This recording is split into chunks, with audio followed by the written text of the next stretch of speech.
ನಮಃ ಶಿವಾಯ. ಶ್ರೀ ಗುರು ಬಸವಲಿಂಗಾಯ ನಮಃ. ಶ್ರೀ ಬಸವ ಟಿವಿ ವೀಕ್ಷಕ ಎಲ್ಲ ಶರಣು ಶರಣೆಯರಿಗೆ ಶರಣು ಶರಣಾರ್ಥಿಗಳು.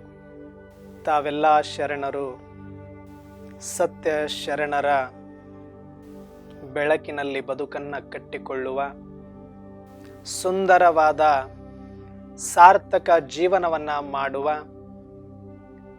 ಶ್ರೇಷ್ಠ ಸಂಸ್ಕಾರವನ್ನು ಮಕ್ಕಳಿಗೆ ಕೊಡುವಂತಹ ಸಾಧನೆಯನ್ನು ಒಬ್ಬ ಸಾಧಕರಾಗಿ ಶರಣರಾಗಿ ತಾವೆಲ್ಲರೂ ಕೂಡ ಮಾಡ್ತಾ ಇದ್ರಿ ಎನ್ನುವಂಥದ್ದು ನನ್ನ ಭಾವನೆ. ಹಾಗಾಗಿ ತಮ್ಮಲ್ಲಿ ನಾನು ಒಬ್ಬನಾಗಿ ಸತ್ಯ ಶರಣರ ನಿತ್ಯ ಸ್ವರೂಪಗಳೇನು, ಆ ಸತ್ಯ ಶರಣರ ಲಕ್ಷಣ ಏನು ಮತ್ತು ಸತ್ಯ ಶರಣರ ಉದ್ದೇಶಗಳು ಏನು ಎನ್ನುವಂತಹದ್ದು ಇಂದಿನ ಸಮಾಜದ ಪ್ರಸ್ತುತ ವಾತಾವರಣದಲ್ಲಿ ನಮ್ಮಂಥ ಯುವಕರಿಂದ ಹಿಡಿದು ಮುಂದಿನ ಚಿಕ್ಕ ಮಕ್ಕಳಿಗೆ, ಮುಂದಿನ ಪೀಳಿಗೆಯವರೆಗೂ ಕೂಡ ಈ ಒಂದು ವಿಷಯಗಳನ್ನು ಮುಟ್ಟಿಸುವಂತಹದ್ದು ಇಂತಹ ಮಾಧ್ಯಮದ ಮತ್ತು ಇಂದಿನ ಸಮಾಜದ ಪ್ರತಿಯೊಬ್ಬ ಸುಶಿಕ್ಷಿತ ನಾಗರಿಕನ, ಒಬ್ಬ ಶರಣನ ಒಂದು ಆದ್ಯ ಕರ್ತವ್ಯ ಆಗಿದೆ ಅಂತಂದ್ರೂ ಕೂಡ ತಪ್ಪಾಗಲಿಕ್ಕಿಲ್ಲ.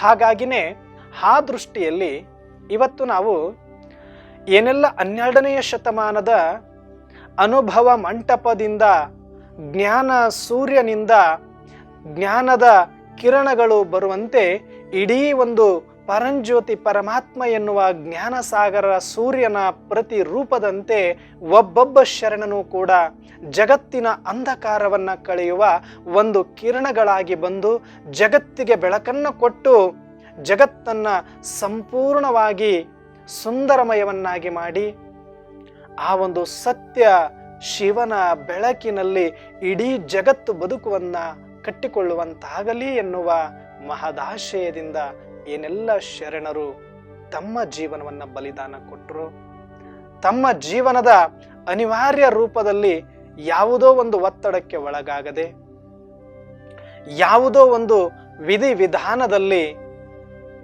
ಅವರು ಎಲ್ಲೂ ಕೂಡ ತಮ್ಮನ್ನ ಕಾಂಪ್ರಮೈಸ್ ಮಾಡಿಕೊಳ್ಳದೆ, ಮಣಿಯದೆ ತಮ್ಮ ತತ್ವ ಸಿದ್ಧಾಂತಗಳನ್ನು ಜಗತ್ತಿಗೆ ತಲುಪಿಸುವ ಒಂದು ಶ್ರೇಷ್ಠ ಕಾರ್ಯವನ್ನು ನಿರರ್ಗಳವಾಗಿ, ನಿರಾತಂಕವಾಗಿ, ನಿರಹಂಕಾರಿಗಳಾಗಿ ಅವರು ಮಾಡಿರುವುದನ್ನು ನಾವೆಲ್ಲರೂ ಕೂಡ ಸ್ಮರಿಸುವ ಸೌಭಾಗ್ಯವಷ್ಟೇ ನಿಮ್ಮೆಲ್ಲರಿಗೂ ಉಳಿದಿರುವಂಥದ್ದು. ಹಾಗಾಗಿನೇ ಈ ದಿನದ ವಿಶೇಷ ಸಂಚಿಕೆಗಳು ಏನು ಆರಂಭ ಆಗುತ್ತೆ, ಇಲ್ಲಿ ಸತ್ಯ ಶರಣರ ನಿತ್ಯ ಲಕ್ಷಣಗಳು, ನಿತ್ಯ ಸ್ವರೂಪಗಳು ಏನು ಎನ್ನುವಂತಹದ್ದನ್ನು ಪ್ರತಿದಿನ ಒಂದೊಂದು ಲಕ್ಷಣಗಳ ಕುರಿತಾಗಿ ಅರ್ಥ ಮಾಡಿಕೊಳ್ತಾ ಹೋಗುವಂತಹ ಒಂದು ಚಿಂತನೆಯನ್ನು ನಾವು ನೀವೆಲ್ಲರೂ ಸೇರಿ ಮಾಡೋಣ. ಹಾಗಾದರೆ ಶರಣರ ಉದ್ದೇಶ ಏನಾಗಿತ್ತು ಅನ್ನುವಂಥದ್ದನ್ನು ಮೊದಲು ನಾವೆಲ್ಲರೂ ಕೂಡ ಅರ್ಥ ಮಾಡಿಕೊಳ್ಳುವಂತಹ ಅವಶ್ಯಕತೆ ಇದೆ. ಶರಣರ ಉದ್ದೇಶ ಏನು?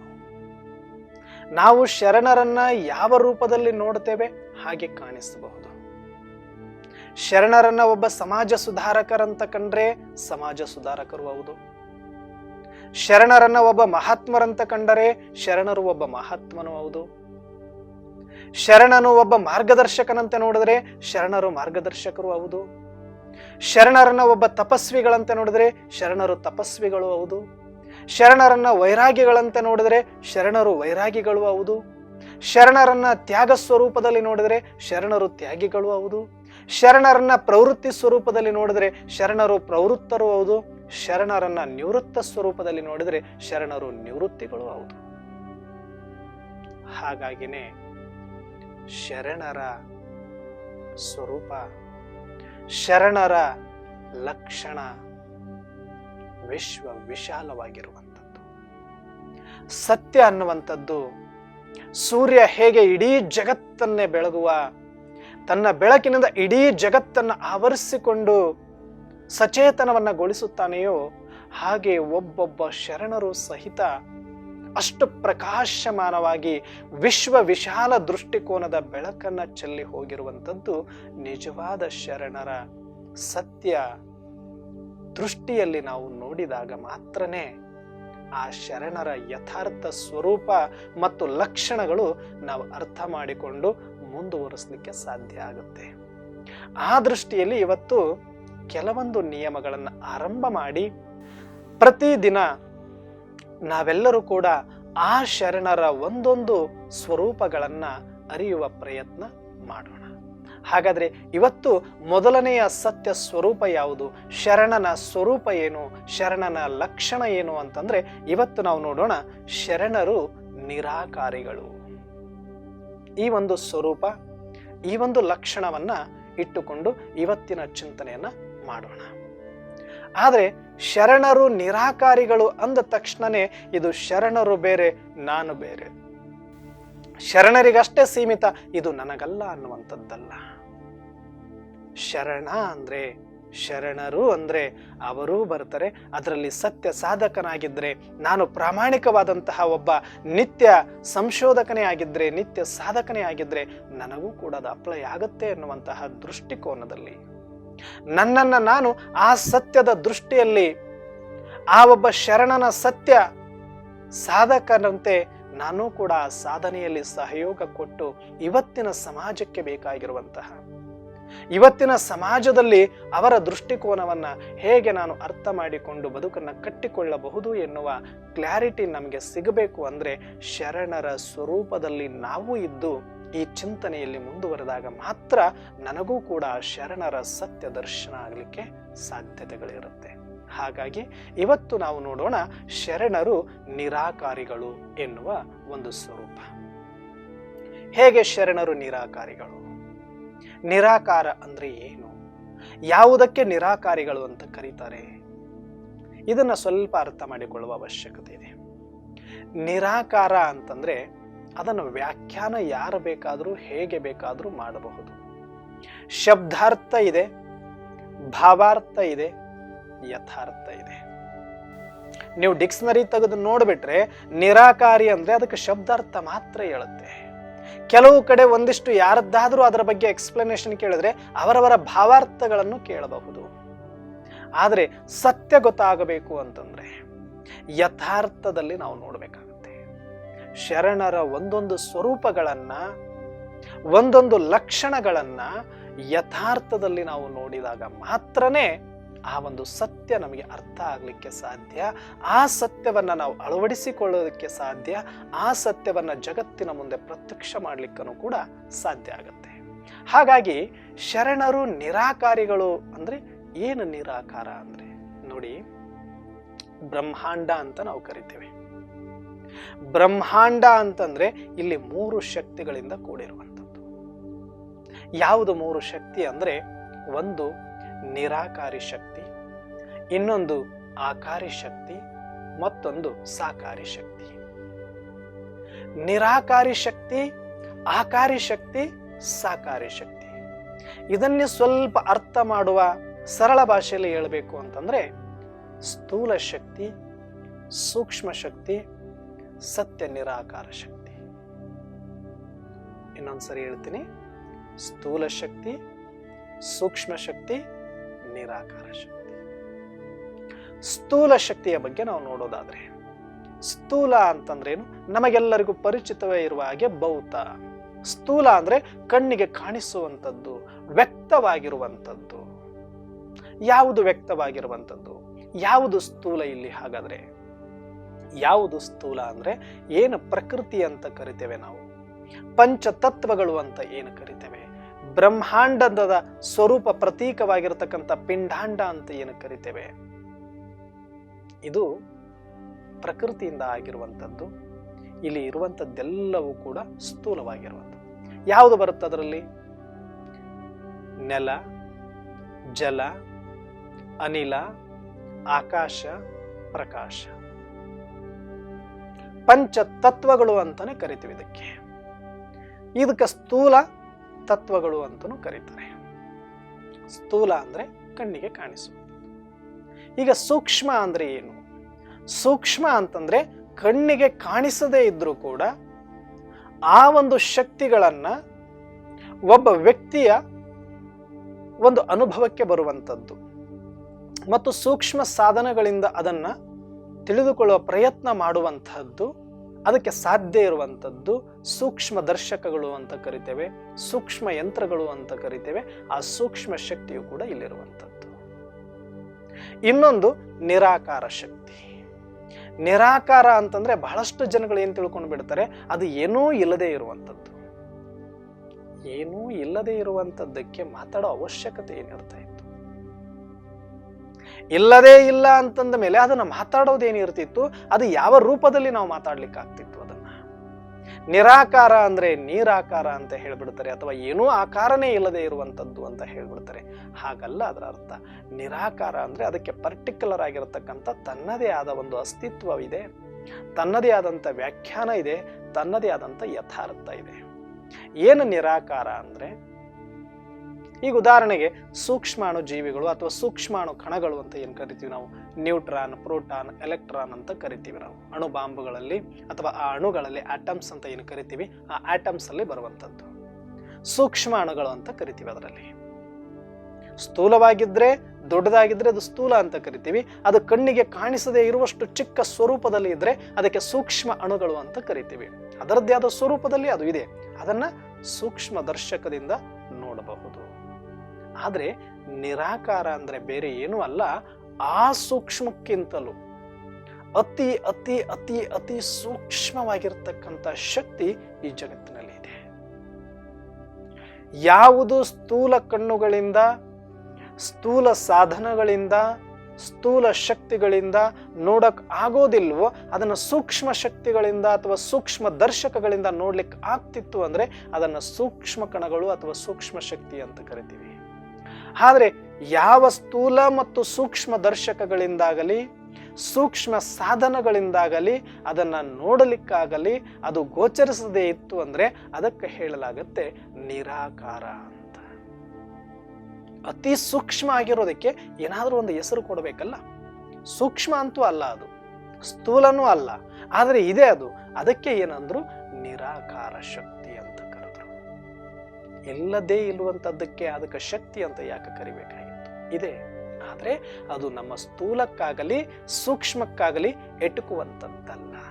ಅದು ನಿರಾಕಾರ ಶಕ್ತಿ, ಶಾಶ್ವತ ಶಕ್ತಿ, ಸತ್ಯ ಶಕ್ತಿ, ಚೇತನ ಶಕ್ತಿ. ಅದು ಅನಾದಿ ಶಕ್ತಿ ಅನ್ನುವಂಥದ್ದು ಏನು ಜಗತ್ತನ್ನ ಇವತ್ತು ಚೇತನವಾಗಿಟ್ಟಿದೆ, ಜಗತ್ತಿಗೆ ಬೆಳಕಾಗಿ ಚಾಲಕ ಶಕ್ತಿಯಾಗಿ ನಿಂತಿದೆ. ಯಾವ ರೀತಿ ಈ ಪಿಂಡಾಂಡದೊಳಗಡೆ, ಉದಾಹರಣೆಗೆ ಒಂದು ಶರೀರವನ್ನೇ ತೆಗೆದುಕೊಂಡ್ರೆ ಈ ಶರೀರದಲ್ಲೂ ಕೂಡ 3 ಶಕ್ತಿಗಳಿಂದನೇ ಕೆಲಸ ಮಾಡುವಂಥದ್ದು. ಯಾವುದು?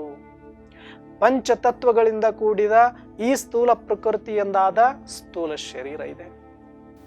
ಶರೀರದ ಒಳಗಡೆ ಇದ್ದು ಕಾಣಿಸದೇ ಇರುವಂತ ಕೆಲವೊಂದು ಇಂದ್ರಿಯಗಳು ಕೆಲಸ ಮಾಡ್ತಿದೆ. ಮನಸ್ಸು, ಬುದ್ಧಿ, ಸಂಸ್ಕಾರ ಅನ್ನುವಂಥದ್ದು. ಮನಬುದ್ಧಿ ಸಂಸ್ಕಾರಗಳಿದ್ರೂ ಸಹಿತವಾಗಿ ಅದು ಕಣ್ಣಿಗೆ ಕಾಣಿಸಿಲ್ಲ ಅಂದ್ರೂ ನಾವೆಲ್ಲರೂ ಒಪ್ಪುಕೊಂಡಿರುವಂಥದ್ದು. ನನಗೆ ಬುದ್ಧಿ ಇದೆ, ನನಗೆ ಮನಸ್ಸಿದೆ, ನನಗೆ ಸಂಸ್ಕಾರ ಇದೆ ಅನ್ನುವಂಥದ್ದು ನಾವೆಲ್ಲರೂ ಕೂಡ ಅನುಭವ ಮಾಡ್ತೇವೆ. ಬೇರೆಯವ್ರಿಗೆ ಹೇಳ್ತೀವಿ, ಏನ್ ಬುದ್ಧಿ ಇಲ್ವಾ ನಿನ್ಗೆ ಅಂತ ಕೇಳ್ತೀವಿ. ಆ ಮಕ್ಕಳ ಸಂಸ್ಕಾರನೇ ಚೆನ್ನಾಗಿಲ್ಲ ಅಂತ ಹೇಳ್ತೀವಿ. ಯಾಕೋ ನನ್ನ ಮನಸ್ಸು ಬೇಜಾರಾಗಿದೆ ಅಂತ ಹೇಳ್ತೀವಿ. ಅಂದ್ರೆ ಇದು ಎಲ್ಲರಿಗೂ ಕೂಡ ಗೊತ್ತಿರುವಂಥದ್ದು, ನಾವೆಲ್ಲರೂ ಕೂಡ ಬಳಸುವ ಪದಗಳೇ ಆಗಿದ್ರು ಕೂಡ ಅದು ಸೂಕ್ಷ್ಮವಾಗಿರೋದ್ರಿಂದ ಅದು ನಮಗೆ ಕಾಣಿಸ್ತಾ ಇಲ್ಲ. ಆದ್ರೆ ಅದನ್ನ ಅರ್ಥ ಮಾಡ್ಕೊಳ್ತಾ ಇದ್ದೀವಿ. ಅದು ನೋವಾದ್ರೆ ನೋವಾಗಿದೆ ಅಂತ ಹೇಳ್ತೀವಿ, ಸರಿ ಇಲ್ಲ ಅಂದ್ರೆ ಸರಿ ಇಲ್ಲ ಅಂತ ಹೇಳ್ತೀವಿ. ಅದನ್ನ ಅನುಭವ ಮಾಡುವಷ್ಟು ಶಕ್ತಿ ನಮ್ಮ ಹತ್ರ ಇರುತ್ತೆ. ಕಾಮನ್ ಆಗಿ ಎಲ್ಲರಿಗೂ ಕೂಡ ಅದು ಇರುವಂಥದ್ದು. ಹಾಗಾಗಿ ಅದಕ್ಕೆ ಸೂಕ್ಷ್ಮ ಇಂದ್ರಿಯಗಳು ಅಂತ ಕರೀತಾರೆ. ಯಾವುದಕ್ಕೆ? ಮನಸ್ಸು, ಬುದ್ಧಿ, ಸಂಸ್ಕಾರ. ಸ್ಥೂಲವಾಗಿರೋದು ಈ ಪಂಚ ಜ್ಞಾನೇಂದ್ರಿಯಗಳೇನಿದೆ, ಕರ್ಮೇಂದ್ರಿಯಗಳೇನಿದೆ, ಇದಕ್ಕೆ ಸ್ಥೂಲ ಕರ್ಮೇಂದ್ರಿಯಗಳು ಅಂತ ಕರೀತಾರೆ, ಸ್ಥೂಲ ಜ್ಞಾನ ಇಂದ್ರಿಯಗಳು ಅಂತ ಕರೀತಾರೆ. ಯಾಕಂದ್ರೆ ಇದು ಪ್ರಕೃತಿಯಿಂದ ಆಗಿರುವಂಥದ್ದು. ಈ ಕಣ್ಣಾಗ್ಲಿ, ಕಿವಿ ಆಗ್ಲಿ, ಮೂಗಾಗ್ಲಿ, ಬಾಯಿ ಆಗ್ಲಿ, ಚರ್ಮ ಆಗ್ಲಿ ಅಥವಾ ಕರ್ಮೇಂದ್ರಿಯಗಳಾಗ್ಲಿ, ಇದು ಪ್ರಕೃತಿಯಿಂದ ಆಗಿರೋದಕ್ಕೆ ಸ್ಥೂಲ ಕರ್ಮ ಇಂದ್ರಿಯಗಳು ಅಥವಾ ಸ್ಥೂಲ ಜ್ಞಾನ ಇಂದ್ರಿಯಗಳು. ಆದ್ರೆ ಮನಸ್ಸು, ಬುದ್ಧಿ, ಸಂಸ್ಕಾರಕ್ಕೆ ಏನ್ ಹೇಳ್ತಾರೆ? ಸೂಕ್ಷ್ಮ ಇಂದ್ರಿಯಗಳು ಅಂತ ಕರೆದ್ರು. ಅದು ಸೂಕ್ಷ್ಮ ಶಕ್ತಿಯಿಂದ ಆಗಿರುವಂಥದ್ದು. ಆದ್ರೆ ಇನ್ನೊಂದಿದೆ ಒಳಗಡೆ. ಅದನ್ನ ಇದೆ ಅಂತ ಗೊತ್ತಿದ್ರೂ ಕೂಡ ಅನುಭವ ಮಾಡೋಕ್ಕೂ ಎಲ್ರಿಗೂ ಆಗ್ತಾ ಇಲ್ಲ. ಅದರ ಬಗ್ಗೆ ಸ್ಪಷ್ಟವಾದಂಥ ಅರಿವು ಕೂಡ ಎಲ್ಲರಿಗೂ ಇರೋದಿಲ್ಲ. ಆದರೆ ಒಳಗಡೆ ಇದೆ ಅದು. ಯಾವುದು? ಅದೇ ಬೀಜ. ಒಂದು ವೃಕ್ಷ ಯಾವ ರೀತಿ ಹೊರಗಡೆ ಕಾಣಿಸ್ತಾ ಇದೆ ಅಂತಂದ್ರೆ ವೃಕ್ಷಕ್ಕೆ ಆಧಾರವಾಗಿರುವಂಥದ್ದು. ವೃಕ್ಷ ಹೇಗೆ ಹೊರಗಡೆ ಕಾಣಿಸ್ತಾ ಇದೆಯೋ ಹಾಗೆ ಈ ಶರೀರ ಎಲ್ರಿಗೂ ಕಾಣಿಸುತ್ತೆ. ಆದ್ರೆ ಆ ವೃಕ್ಷಕ್ಕೆ ಆಧಾರ ಯಾವುದು? ಬೇರುಗಳು. ಆ ಬೇರುಗಳೇ ಮನಸ್ಸು, ಬುದ್ಧಿ, ಸಂಸ್ಕಾರ ಎನ್ನುವ ಸೂಕ್ಷ್ಮ ಇಂದ್ರಿಯಗಳು ಒಳಗಡೆ ಕೆಲಸ ಮಾಡ್ತಾ ಇರೋದಕ್ಕೇನೆ ಹೊರಗಡೆ ಈ ಶರೀರ ನಿಂತಿರೋದು. ಆದ್ರೆ ಆ ಬೇರುಗಳು ಕೂಡ ಸ್ವತಂತ್ರ ಅಲ್ಲ. ಅದಕ್ಕೊಂದು ಬೀಜ ಬೇಕು. ಯಾವುದೇ ಒಂದು ವೃಕ್ಷಕ್ಕೆ ಬೇರು ಇದೆ, ಬೀಜನೂ ಇದೆ. ಆ ಬೀಜದಿಂದಲೇ ಬೇರು ಹೊಂಟಿರುವಂಥದ್ದು. ಹಾಗೆಯೇ ಈ ಶರೀರದಲ್ಲಿ ಸೂಕ್ಷ್ಮ ಇಂದ್ರಿಯಗಳು ಕೆಲಸ ಮಾಡುವಂಥದ್ದು ಆ ನಿರಾಕಾರ ಚೇತನ ಶಕ್ತಿಯ ಮುಖಾಂತರ. ಯಾವುದು ನಿರಾಕಾರ ಚೇತನ ಶಕ್ತಿ? ಅರಿತರೆ ಶರಣ, ಮರೆತರೆ ಮಾನವ ಅಂತ ಯಾವುದಕ್ಕೆ ಕರೆದ್ರು ಶರಣರು ಅಂತಂದ್ರೆ ಯಾವ ಸ್ಥೂಲ ಮತ್ತು ಸೂಕ್ಷ್ಮದ ಮಧ್ಯೆ ಇನ್ನೊಂದು ನಿರಾಕಾರ ಚೇತನ ಆತ್ಮ ಜ್ಯೋತಿ ಶಿವಸ್ವರೂಪ ಶಕ್ತಿ ಇದೆಯೋ ಆ ಶಿವಸ್ವರೂಪ ಶಕ್ತಿ ಆತ್ಮ ಜ್ಯೋತಿಯ ಪ್ರಜ್ಞೆಯನ್ನ ಜಾಗೃತಿ ಮಾಡಿಕೊಳ್ಳುವುದೇ ನಿಜವಾದ ಅರಿವು ಅನ್ನುವಂಥದ್ದನ್ನ ಶರಣರು ಕಂಡುಕೊಂಡಿದ್ರು. ಶರಣರ ಉದ್ದೇಶ ಅದೇ ಆಗಿತ್ತು. ಜಗತ್ತು ಯಾವ ಒಬ್ಬ ಪರಮಾತ್ಮನ ಹೆಸರಲ್ಲಿ ಬಡಿದಾಡ್ತಾ ಇತ್ತು, ಯಾವ ಒಬ್ಬ ಪರಮಾತ್ಮನನ್ನ ಹುಡುಕಾಡ್ತಾ ಇದ್ರು, ಆ ಪರಮಾತ್ಮನನ್ನ ಕೆಲವರು ಮಾತ್ರ ಮುಟ್ಟಲಿಕ್ಕೆ, ಪೂಜಿಸಲಿಕ್ಕೆ, ಆರಾಧಿಸಲಿಕ್ಕೆ, ಅನುಭವಿಸಲಿಕ್ಕೆ ಯೋಗ್ಯರು ಅಂತ ಒಂದು ಟೈಟಲ್ಗಳನ್ನ ಇಟ್ಟುಕೊಂಡು, ಇನ್ನು ಉಳಿದವರಿಗೆ ಭಗವಂತ ಅಂದ್ರೆ ಗಗನ ಕುಸುಮ, ಆ ಗರ್ಭ ಗುಡಿಯನ್ನ ಕೂಡ ಹತ್ತೋದಿರ್ಲಿ, ಅದರ ದರ್ಶನ ಮಾಡೋದಕ್ಕೂ ಕೂಡ ಅವರಿಗೆ ಯೋಗ್ಯರಿಲ್ಲ. ನೀವು ಆ ಕಟ್ಟೆಯನ್ನ ಮುಟ್ಟಿದ್ರು ಕೂಡ ತೊಳಿಬೇಕು ಅನ್ನುವಂತಹ ಪರಿಸ್ಥಿತಿಯ ವಾತಾವರಣ. ಅಂತಹ ಸಂದರ್ಭದಲ್ಲಿ ಪರಮಾತ್ಮನಿಗೂ ಮತ್ತು ಆತ್ಮನಿಗೂ ಅವಿನಾಭಾವ ಸಂಬಂಧ ಇದು. ಇದು ನಿರಾಕಾರ ಸಂಬಂಧ, ಇದು ಚೇತನ ಸಂಬಂಧ, ಇದು ಅವಿನಾಶಿ ಸಂಬಂಧ, ಇದು ಅನಾಶಿ ಸಂಬಂಧ. ಆದರೆ ಯಾವ ಸತ್ಯ ಜ್ಞಾನ, ಯಾವ ಸತ್ಯ ಬೆಳಕು ಪರಮಾತ್ಮನನ್ನ ಮತ್ತು ನಮ್ಮಲ್ಲಿರುವ ಆತ್ಮಚೇತನ ಶಕ್ತಿಯನ್ನ ಒಂದು ಮಾಡಬೇಕಾಗಿತ್ತು, ಹತ್ರ ತರಬೇಕಾಗಿತ್ತು, ಪರಸ್ಪರ ಒಂದು ಅಂತ ಹೇಳಬೇಕಾಗಿತ್ತು. ಶಿವ ಸಂತಾನರು ನಾವೆಲ್ಲ ಆ ಪರಮಾತ್ಮನ ಸ್ವರೂಪರು ಅಂತ ಅರ್ಥ ಮಾಡಿಸಬೇಕಾಗಿತ್ತು. ಆದರೆ ಅವತ್ತಿನ ಪರಿಸ್ಥಿತಿ ಹೆಂಗಿತ್ತು ಅಂದ್ರೆ ಪರಮಾತ್ಮ ಅಂದ್ರೆ ಕೆಲವರ ಸ್ವತ್ತಾಗಿ ಇನ್ನುಳಿದವರಿಗೆ ಗಗನ ಕುಸುಮವಾಗಿ, ಪರಮಾತ್ಮ ಇಲ್ಲಿ ನೀವಿಲ್ಲಿ ಅನ್ನುವ ಆ ಅಂತರ ಏನಿತ್ತಲ್ಲ, ಆ ಅಂತರವನ್ನ ಎಲ್ಲವನ್ನ ಸರಿಸಿ ಆ ಗೋಡೆಗಳನ್ನ ಕೆಡವಿ ದೂರ ಮಾಡಿ ಆ ಎಲ್ಲರನ್ನ ಇಲ್ಲಿ ತಂದು ಪರಮಾತ್ಮನ ಸ್ವರೂಪರೇ ನೀವಾಗಿದಿರಿ, ಪರಮಾತ್ಮನ ಸಂತಾನರೇ ನೀವಾಗಿದಿರಿ, ಪರಮಾತ್ಮನನ್ನ ಸಾಕ್ಷಾತ್ಕಾರ ಮಾಡಿಕೊಳ್ಳುವಂಥದ್ದಾಗಲಿ, ಪರಮಾತ್ಮನನ್ನ ಆರಾಧಿಸುವಂಥದ್ದಾಗಲಿ, ಪರಮಾತ್ಮನನ್ನ ಅನುಭವಿಸುವಂಥದ್ದಾಗಲಿ ನಿಮ್ಮ ಜನ್ಮಸಿದ್ಧ ಅಧಿಕಾರ ಅನ್ನುವಂತಹ ಸತ್ಯದ ಜ್ಞಾನವನ್ನ ಕೊಡುವುದು ಆ ಬಸವಣ್ಣನ ಉದ್ದೇಶವಾಗಿತ್ತು, ಶರಣರ ಉದ್ದೇಶವಾಗಿತ್ತು. ಆದರೆ ಈ ಉದ್ದೇಶ ಅಷ್ಟು ಸುಲಭ ಆಗಿರಲಿಲ್ಲ ಬಸವಣ್ಣನವರಿಗಾಗಲಿ ಶರಣರಿಗಾಗಲಿ. ಕಾರಣ, ಪರಮಾತ್ಮ ಅಂದ್ರನೇ ಗಗನ ಕುಸುಮ ಅಂತ ನೋಡುವಂಥವರು, ಭಗವಂತ ಅಂದ್ರನೇ ಎದುರುಕೊಳ್ಳುವಂಥವರು, ಪರಮಾತ್ಮನ ಬಗ್ಗೆ ಸಾಕಷ್ಟು ಭಯದಲ್ಲಿ ಇರುವಂಥವರು, ಭಗವಂತನ ಬಗ್ಗೆ ಇಲ್ಲ ಸಲ್ಲದ ಕಥೆಗಳನ್ನ ಕಟ್ಟಿ ಅವರನ್ನ ಪೂರ್ತಿ ದೂರದಿಂದ ದೂರ ತಳ್ಳುವ ಪ್ರಯತ್ನ ಸಾಕಷ್ಟು ಆಗಿರುವಂಥದ್ದು. ಅದರ ಮಧ್ಯೆ ಸಾಕಷ್ಟು ವಿಶಾಲವಾದಂಥ ದೊಡ್ಡ ದೊಡ್ಡ ಗೋಡೆಗಳು ನಿರ್ಮಾಣ ಆಗಿರುವಂಥದ್ದು. ಇದೆಲ್ಲವನ್ನ ನೋಡಿ ಒಂದೇ ಸಲಕ್ಕೆ ಶರಣರಿಗೆ ಎಲ್ಲಿಂದ ಕೆಲಸ ಆರಂಭ ಮಾಡ್ಬೇಕಿದನ್ನ, ಎಲ್ಲಿಂದ ಆರಂಭ ಮಾಡ್ಬೇಕಿದು? ಎಲ್ಲರೂ ಶಿವ ಸಂತಾನರೇ ಗೊತ್ತಿತ್ತು ಬಸವಣ್ಣನಿಗೆ, ಎಲ್ಲರೂ ಶಿವನ ಸ್ವರೂಪರೇ ಗೊತ್ತಿತ್ತು. ಪರಮಾತ್ಮನ ಮತ್ತು ಮಕ್ಕಳು ನಾವೆಲ್ಲರೂ, ಪರಮಾತ್ಮನ ಸ್ವರೂಪರೇ ನಾವೆಲ್ಲರೂ, ಆತ್ಮ ಜ್ಯೋತಿಗಳೇ ನಾವಾಗಿದ್ದೇವೆ, ಅನಾದಿ ಚೇತನ ಶಕ್ತಿಗಳೇ ನಾವಾಗಿದ್ದೇವೆ. ಇಂತಹ ಅಂತಃಸತ್ವ ಎಲ್ಲರಲ್ಲಿಯೂ ಇದೆ. ಆದರೆ ಈ ಒಂದು ಸತ್ಯವನ್ನ ಅರ್ಥ ಮಾಡಿಸುವುದು ಹೇಗೆ, ಯಾವ ಕಡೆಯಿಂದ ಅರ್ಥ ಮಾಡಿಸಿದ್ರೆ ಇವರಿಗೆ ಅರ್ಥ ಆಗುತ್ತೆ ಅನ್ನುವಂಥದ್ದು ಶರಣರಿಗೆ ಒಂದು ಸವಾಲಾಗಿತ್ತು. ಹಾಗಾಗಿ ಈ ಉದ್ದೇಶವನ್ನ ಅರ್ಥ ಮಾಡಿಕೊಳ್ಬೇಕು ಅಂತಂದ್ರೆ ಇವರಿಗೆ ಮೊದಲು ಏನು ಬೇಕಾಗತ್ತೆ? ಏನು ಬೇಕು? ಎಲ್ಲರಿಗೂ ಒಂದು ದಿನಕ್ಕೆ ಅರ್ಥ ಆಗೋದಲ್ಲ ಇದು. ಒಂದು ಕ್ಷಣದಲ್ಲಿ ಯಾರೋ ಬಸವಣ್ಣ ಹೇಳ್ಬಿಟ್ಟ ಅಂತಂದ ತಕ್ಷಣ ನಂಬಿ ಬಿಡಬೇಕು ಅನ್ನೋ ಪರಿಸ್ಥಿತಿಯಲ್ಲಿ ಇವತ್ತು ಅವ್ರು ಯಾರು ಇಲ್ಲ. ನಾನು ಹೇಳಿದ್ರು ಕೂಡ ಸ್ವತಃ ಸತ್ಯನೇ ಇದ್ರೂ ಕೂಡ ಇದನ್ನ ಅರ್ಥ ಮಾಡಿಕೊಳ್ಳುವ ತಾಕತ್ತು ಕೂಡ ಅವರಿಗಿಲ್ಲ. ಹಾಗಾಗಿ ಇದಕ್ಕೆ ಒಂದು ರೂಪ ಕೊಟ್ಟರು ಬಸವಣ್ಣನವರು. ಒಂದು ಅನುಭವ ಮಂಟಪವನ್ನ ರೆಡಿ ಮಾಡಿದರು. ಅನುಭವ ಮಂಟಪವನ್ನ ರೆಡಿ ಮಾಡಿ ಸತ್ಸಂಗದಲ್ಲಿ ತರಬೇಕು ಇವರನ್ನ. ಯಾಕಂದ್ರೆ ಇವರು ಮೊದಲು ಸತ್ಯ ಸ್ವರೂಪ ಪರಮಾತ್ಮನ ಸಂತಾನ, ಪರಮಾತ್ಮನ ಸ್ವರೂಪ ನಾನು ಅಂತ ಒಪ್ಪಬೇಕು ಅಂದ್ರೆ ನಾನು ಆತ್ಮ ಸ್ವರೂಪ, ನಾನು ನಿರಾಕಾರಿ ಸ್ವರೂಪ ಅಂತ ಒಪ್ಪಬೇಕಾಗಿತ್ತು. ನಾನು ನಿರಾಕಾರಿ ಸ್ವರೂಪ ಅಂತ ಒಪ್ಪಬೇಕಾಗಿತ್ತು ಅಂತಂದ್ರೆ ಅವರೆಲ್ಲರೂ ಸತ್ಸಂಗದಲ್ಲಿ ಬರಬೇಕಾಗಿತ್ತು. ಅವರೆಲ್ಲರೂ ಸತ್ಸಂಗದಲ್ಲಿ ಬರಬೇಕು ಅಂದ್ರೆ ಅವರೆಲ್ಲರೂ ಸಮಾನರಾಗಬೇಕಾಗಿತ್ತು. ಅವರೆಲ್ಲರೂ ಸಮಾನ ಆಗಬೇಕಾಗಿತ್ತು ಅಂತಂದ್ರೆ ಅವರಿಗೆ ಶಿಕ್ಷಣ ಬೇಕಾಗಿತ್ತು. ಅವರಿಗೆ ಶಿಕ್ಷಣ ಸಿಗಬೇಕು ಅಂದ್ರೆ ಅವರಿಗೆ ಒಂದಿಷ್ಟು ನಿರ್ಭಯ ಬೇಕಾಗಿತ್ತು, ಭಯ ಇತ್ತು ಅವರಿಗೆ. ಯಾಕಂದ್ರೆ ಶಿಕ್ಷಣ ನಮ್ಮಂಥವ್ರಿಗೆ ಅಲ್ಲ. ಅದನ್ನೆಲ್ಲ ಓದ್ತಾ ಕೂತ್ಕೊಂಡ್ರೆ ನಮ್ಮ ಜೀವನ ಕಟ್ಟಿಕೊಳ್ಳೋದು ಹೇಗೆ ಅನ್ನುವಂಥ ಸಾಕಷ್ಟು ಭಯದಲ್ಲಿ ಅವರಿದ್ರು. ಆ ಒಂದು ಭಯಗಳನ್ನ ಹೋಗಲಾಡಿಸಬೇಕಾಗಿತ್ತು ಅಂತಂದ್ರೆ ಅಲ್ಲಿ ಸಾಕಷ್ಟು ಮೌಢ್ಯಗಳು ಕೆಲಸ ಮಾಡ್ತಾ ಇದ್ವು. ಆ ಮೌಢ್ಯಗಳನ್ನ ಬಿಡಿಸಬೇಕಾಗಿತ್ತು. ಆ ಮೌಢ್ಯಗಳನ್ನ ಬಿಡಿಸಬೇಕು ಅಂದ್ರೆ ಅಷ್ಟೊತ್ತಿಗಾಗಲೇ ಸಂಪ್ರದಾಯಗಳು ಗಟ್ಟಿಯಾಗಿ ಬೇರನ್ನ ಹೂರಿಬಿಟ್ಟಿದ್ದು. ಆ ಸಂಪ್ರದಾಯಗಳನ್ನ ಅರ್ಥ ಮಾಡಿಸಬೇಕು ಅಂತಂದ್ರೆ ಬೇರೆ ದಾರಿ ಇರಲಿಲ್ಲ ಶರಣರಿಗೆ. ವಚನಗಳು ಎನ್ನುವ ಅಸ್ತ್ರಗಳಿಂದ ಆ ಸಂಪ್ರದಾಯಗಳ ಬಗ್ಗೆ ತಿಳುವಳಿಕೆ ಕೊಟ್ಟರು. ಆ ಸಂಪ್ರದಾಯಗಳಿಂದ ಭಯಮುಕ್ತರನ್ನಾಗಿ ಮಾಡಿದ್ರು.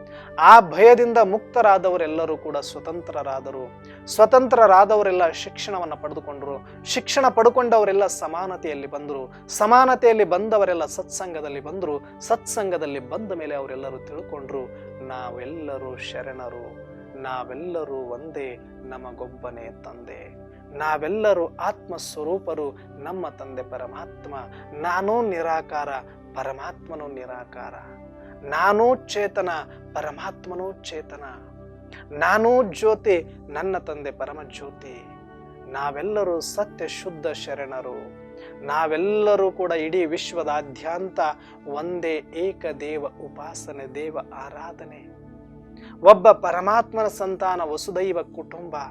ಈ ಸತ್ಯವನ್ನ ಅರ್ಥ ಮಾಡಿಸುವುದೇ ನಮ್ಮ ಜೀವನದ ಗುರಿ ಅಂತ ಅರ್ಥ ಮಾಡಿಕೊಂಡು ಅವತ್ತು ಇದಕ್ಕೆ ಬೇರೆ ದಾರಿನೇ ಇಲ್ಲ. ವಚನಗಳು ಎನ್ನುವ ಅಸ್ತ್ರಗಳಿಂದ ಇದನ್ನ ಬೇರು ಮಟ್ಟದಿಂದ ಕಿತ್ತಲಿಕ್ಕೆ ಸಾಧ್ಯ. ಯಾಕಂದ್ರೆ ಇಡೀ ವ್ಯವಸ್ಥೆ ಕೆಟ್ಟು ಹೋಗಿರುವಂಥದ್ದು. ಇಡೀ ವ್ಯವಸ್ಥೆಯನ್ನು ಸರಿ ಮಾಡಬೇಕು ಅಂತಂದ್ರೆ ಮತ್ತೆ